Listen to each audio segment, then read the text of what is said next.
After years of conflict, Syria has seen the dramatic collapse of President Bashar al-Assad's regime, ending the Assad family's 50-year rule. As per Russian news agencies, Assad and his family have arrived in Russia after being granted asylum by Russian authorities on humanitarian grounds. With Assad's flight from the country, Syrian rebels captured the capital city Damascus, sparking celebrations across the streets. As the city echoed with celebratory gunfire, joyful crowds gathered, waving the Syrian revolutionary flag.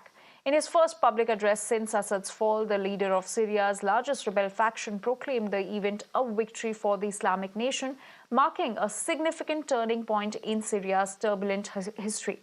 UN Special Envoy for Syria has called on all armed actors in the country to maintain law and order. احنا بنوجه رسالة لجميع الطوائف المتواجدة في سوريا، سوريا للجميع بدون استثناء. بدون يعني مسميات، سوريا للدرزي وللسني وللعلوي لكل الأطياف. احنا ما راح نتعامل مع الناس بطريقة آل الأسد. Meanwhile, the Indian government has urgently advised all Indian nationals in Syria to leave the country immediately. The Indian embassy in Damascus remains operational and is in regular contact with Indian nationals. Sources have confirmed that Indian citizens in Syria are safe and that the embassy is closely monitoring the rapidly changing situation. As far as India is concerned, we will work with any government that is there. If you have worked with Assad, that is because he was in power. After all, you can only work with those who are in power. So we had some projects, but not big projects. So I don't think, in fact, we have asked our people to get out. Not many people are there. And so it's not going to affect India.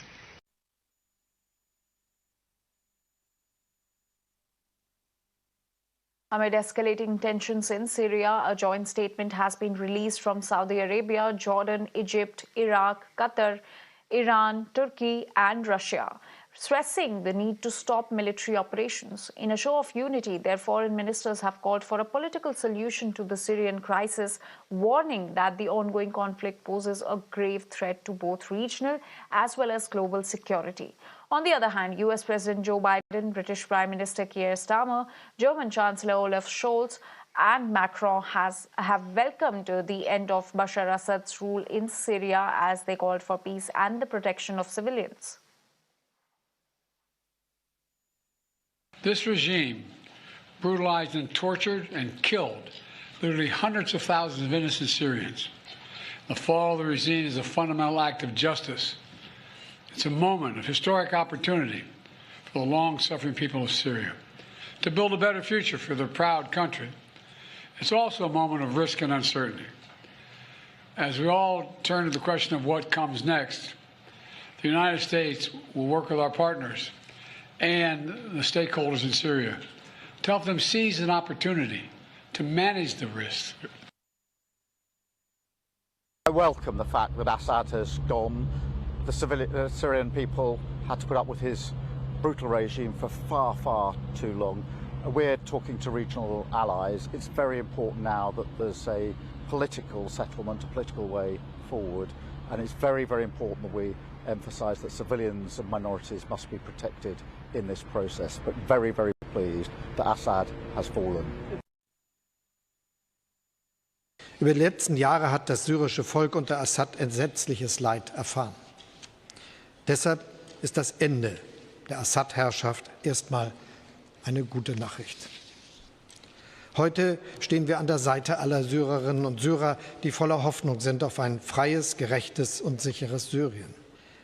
Es kommt jetzt darauf an, dass Syrien schnell in Recht und Ordnung leben kann und dass Recht und Ordnung dort hergestellt werden. Dabei müssen alle Religionsgemeinschaften, alle Volksgruppen und Minderheiten Schutz genießen. Allen Syrerinnen und Syrern muss ein Leben in Würde und Selbstbestimmung möglich gemacht werden. Daran werden wir die nächste syrische Regierung messen. Meanwhile, Israeli Prime Minister Benjamin Netanyahu has called the Syrian regime's collapse historic, claiming credit for the series of events leading to Assad's fall. זה יום היסטורי בתולדות המזרח התיכון. משטר אסד חוליה מרכזית בציר הרשע של איראן. המשטר הזה נפל.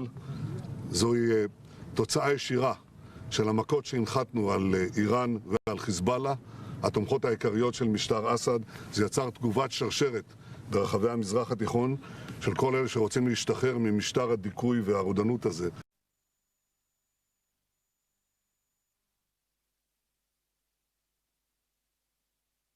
So, amid escalating tensions in Syria, a joint statement has been released from Saudi Arabia, Jordan, Egypt, Iraq, Qatar, Iran, Turkey, and Russia, stressing the need to stop military operations. In a show of unity, their foreign ministers have called for a political solution to the Syrian crisis, warning that the ongoing conflict poses a grave threat to both regional as well as global security.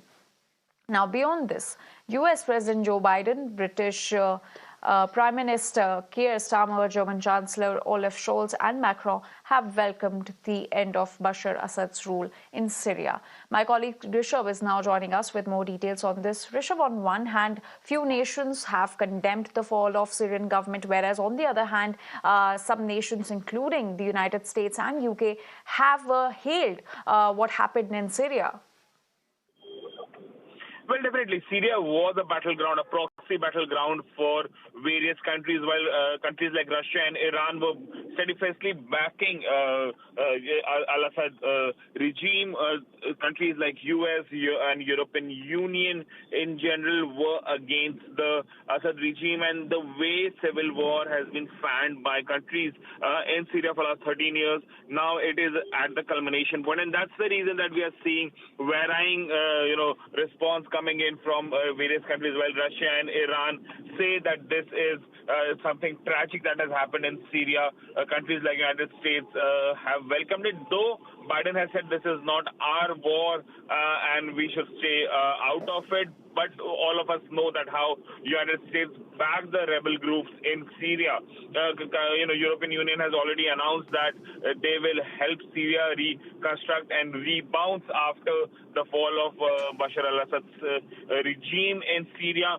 So it will be interesting to see how things unfold in Syria from here. We have seen similar regime changes in Libya, Iraq, Afghanistan, and others, and the chaos that followed the regime change, even in Bangladesh for that matter.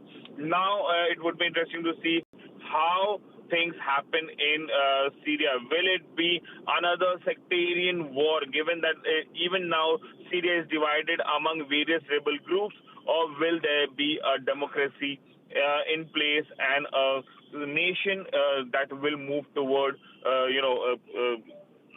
democracy from an authoritarian police state?